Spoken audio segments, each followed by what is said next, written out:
You have to prepare a black box. Black box किसको बोलते हैं? जिनको फ्लाइट की नॉलेज है तो वो आपने देखा होगा एरोप्लेन में, फ्लाइट में, that black box is there, जो अगर प्लेन भी क्रैश हो गया तो लास्ट में वो ओपन किया जाता है ताकि पता चले कि what technical problem was there. तो वैसा हमारी लाइफ का भी हमको ब्लैक बॉक्स चाहिए, मतलब समथिंग बोलते हैं ना, लास्ट रिजॉर्ट, सबसे आखिर में हम कहाँ जाए जब कुछ नहीं चल रहा है। तो वैसा एक ब्लैक बॉक्स हमको क्रिएट करना है। तो black box means what? Things I love to do, मतलब ऐसी चीजें जिसके बाद मेरा वाव इमोशन ही चेंज हो जाता है। जैसे simple thing, I give you example so that it is easy for you to make out. जैसे कपिल शर्मा शो मैंने देखा तो मुझे अच्छा लगता है, क्योंकि वो इतनी कॉमेडी करता है तो मुझे अच्छा लगता है, लाफ्टर चैलेंज हो गया। या कोई अच्छी मूवी देख लो, मुन्ना भाई एमबीबीएस देख लो, कोई भी इस तरह की कॉमेडी मूवी देख लो, अच्छा लगता है। या कोई रोमांटिक मूवी देख लो, मैंने प्यार किया वगैरह, अच्छा लगता है देखने, है ना?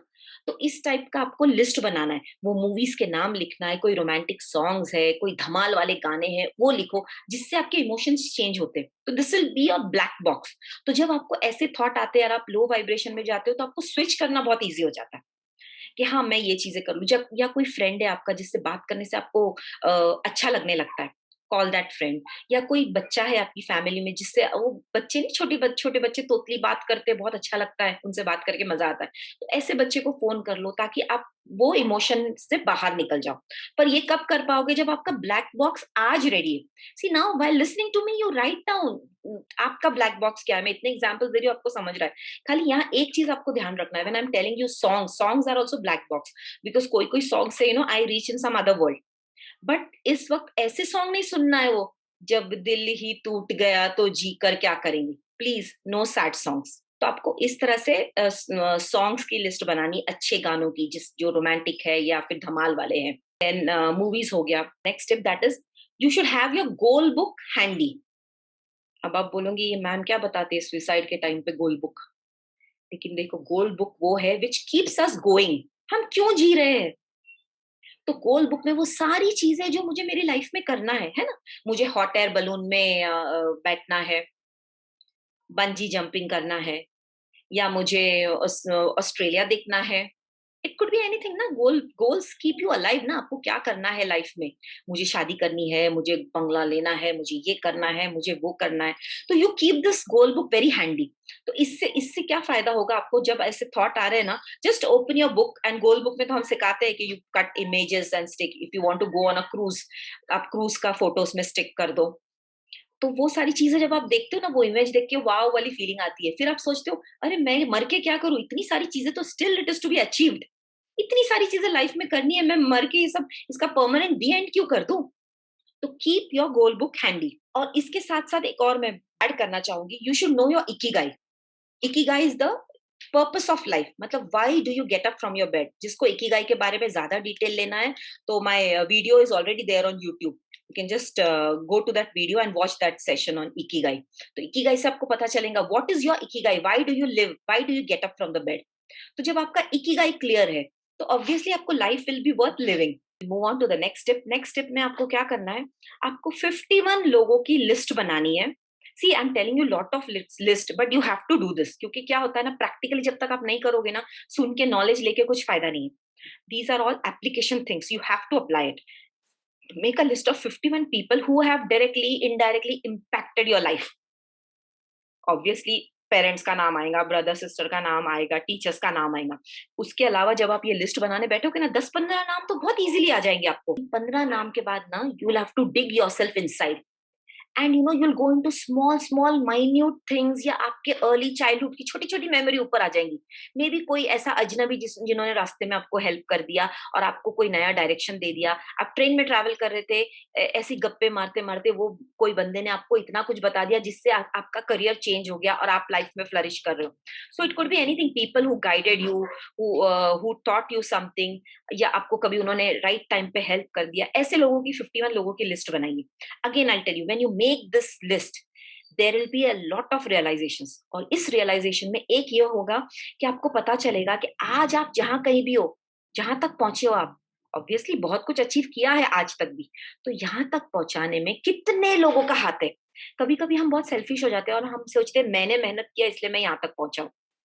जब ये एक्सरसाइज करते हो ना, आप 51 लोगों की लिस्ट बनाते हो, तो आपको रियलाइज होता है कि इन सारे लोगों का हाथ है, मैंने कुछ नहीं किया है। अगर ये लोग मुझे लाइफ में नहीं मिलते, ये लोग मुझे डायरेक्शन नहीं देते, तो मैं आज यहाँ पहुंच नहीं सकता था।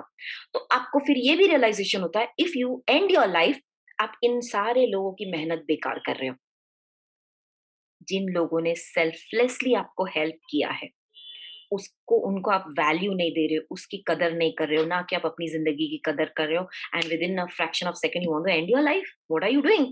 सुसाइड करना है तो इसके लिए कोई तो रीजन रहता है ना। जैसा मैंने अभी बताया, वो एग्जाम्पल जहां पर वो लेडी का बच्चा बहुत एग्रेसिव था, तो child is aggressive, this is one of the reason. तो ऐसे ना आप, you have to identify your trigger. वो क्या ट्रिगर है जो आपको सुसाइड करने पे मजबूर कर रहा है, वो भी पता नहीं होता है लोगों को, एक्शन ले लेते हैं लोग।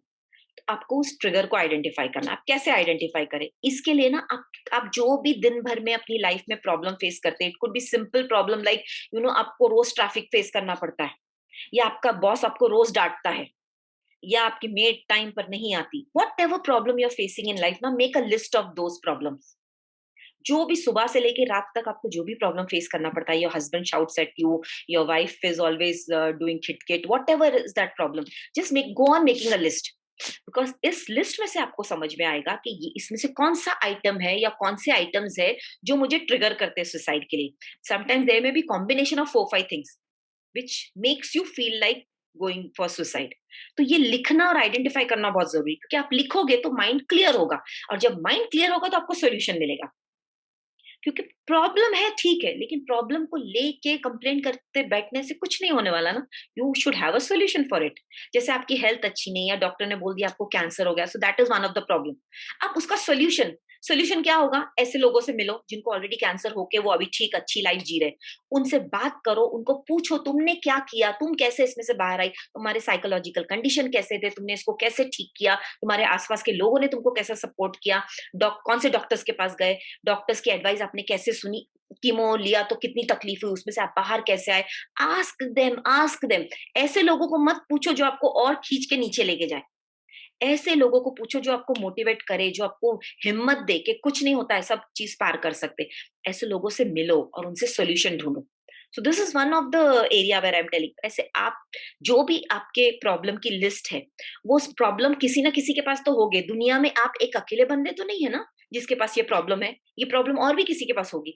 Share it with them. और अगर कोई नहीं मिलता है तो best go to a mentor और counsellor. That person will surely guide you and he will say अरे ऐसे तो मेरे पास 25 लोग आके गए, मैं तो अभी सोल्यूशन बता सकता हूँ। Tell you one lady who came to me, she used to say, उसका उसको सुसाइड के थॉट्स कब आते थे मालूम? सी सिंपल थिंग। वो बोलती है जिस दिन मेरा हस्बैंड लेट आता है ना घर पे, वो थोड़ी शक्की टाइप की औरत थी, मतलब जिसको बहुत जल्दी डाउट आ जाता है लोगों पे, जो जल्दी ट्रस्ट नहीं करते। उसका हस्बैंड अच्छा था, कैरेक्टर का कुछ बुरा नहीं था, लेकिन प्रॉब्लम ये लड़की में था। तो इसको ये क्या बोलती थी कि जिस दिन मेरा हस्बैंड लेट आता है ना, तो मुझे डाउट आता है कि ये कोई और लड़की के पास तो नहीं गया। तो उसको वो दिन सुसाइड के थॉट्स आते। सो सी सिंपल ट्रिगर। कोई भी बोलेगा क्या पागल लड़की है ये, इसके लिए आती है, लेकिन जिस पर गुजरती है उसके लिए वो बहुत बड़ी बात रहती है। ऐसे बैठ के बोलना बहुत आसान है। एक लेडी ने कहा मेरा हस्बैंड मेरे पर चिल्लाता है ना, डांटता है, तो मुझे सुसाइड के थॉट आते हैं। तो सी simple things could be your triggers, but you are not aware कि what is your trigger. You will come to know only when you write down this list. Next tip is you have to do a lot of forgiveness practice. See forgiveness बोलने से नहीं होता है। हम बोलते हैं अरे मैंने उसको माफ कर दिया, मेरी मदर इन लॉ ने मुझे इतना सताया, मैंने उनको माफ कर दिया, मेरी सिस्टर इन लॉ ने इतना सताया, मैंने माफ कर दिया, मेरे बॉस ने इतना सताया, मैंने उनको माफ कर दिया। ये हम ऊपर के लेवल पे बोलते हैं, but deep inside we are still carrying that grudge. हम माफ नहीं करते, ट्रस्ट मी। माफ करना इतना आसान नहीं, इसलिए डू प्रॉपर फॉरगिवनेस प्रैक्टिस। हम तो सैटरडेज वगैरह को करते ही है, सैटरडे मॉर्निंग 8:30 को forgiveness practice. Please do that practice properly and do it for each and every person you have come across and even those people whom you don't know. जैसे पक्षी, animal, पेड़ पौधे, सभी के लिए फॉरगिवनेस प्रैक्टिस करो। Forgiveness practice का सबसे बड़ा फायदा ये है कि आपके अंदर के ब्लॉक्स तो रिलीज हो जाते हैं एंड आपका वाइब्रेशन हाई हो जाता है। So you come in higher vibration. तो जब आपके वाइब्रेशन हाई है तो आप अंदर से इतने मोटिवेटेड और एंथुजियास्टिक रहते हो। जो बड़े बड़े प्रॉब्लम्स लोगों के हिसाब से वो अपने लिए बहुत छोटे छोटे प्रॉब्लम्स हो जाते हैं, बिकॉज हम उस वो पड़ाव पार कर चुके होते। तो you have to do lot of forgiveness practice, specially those people जिनका चाइल्डहुड में बहुत प्रॉब्लम हुआ रहेगा, कोई ट्रॉमा फेस किया, जैसा जिनके पेरेंट्स कार एक्सीडेंट में चले गए, ऐसे बच्चे, या जिनको फिजिकल या मेंटल अब्यूज हुआ है बचपन में, तो ऐसे लोगों को फॉरगिवनेस प्रैक्टिस करना बहुत जरूरी है। So go on doing forgiveness practice on a regular basis. See, I myself do it, at least twice a week. So I advise everybody to do a lot of forgiveness practice.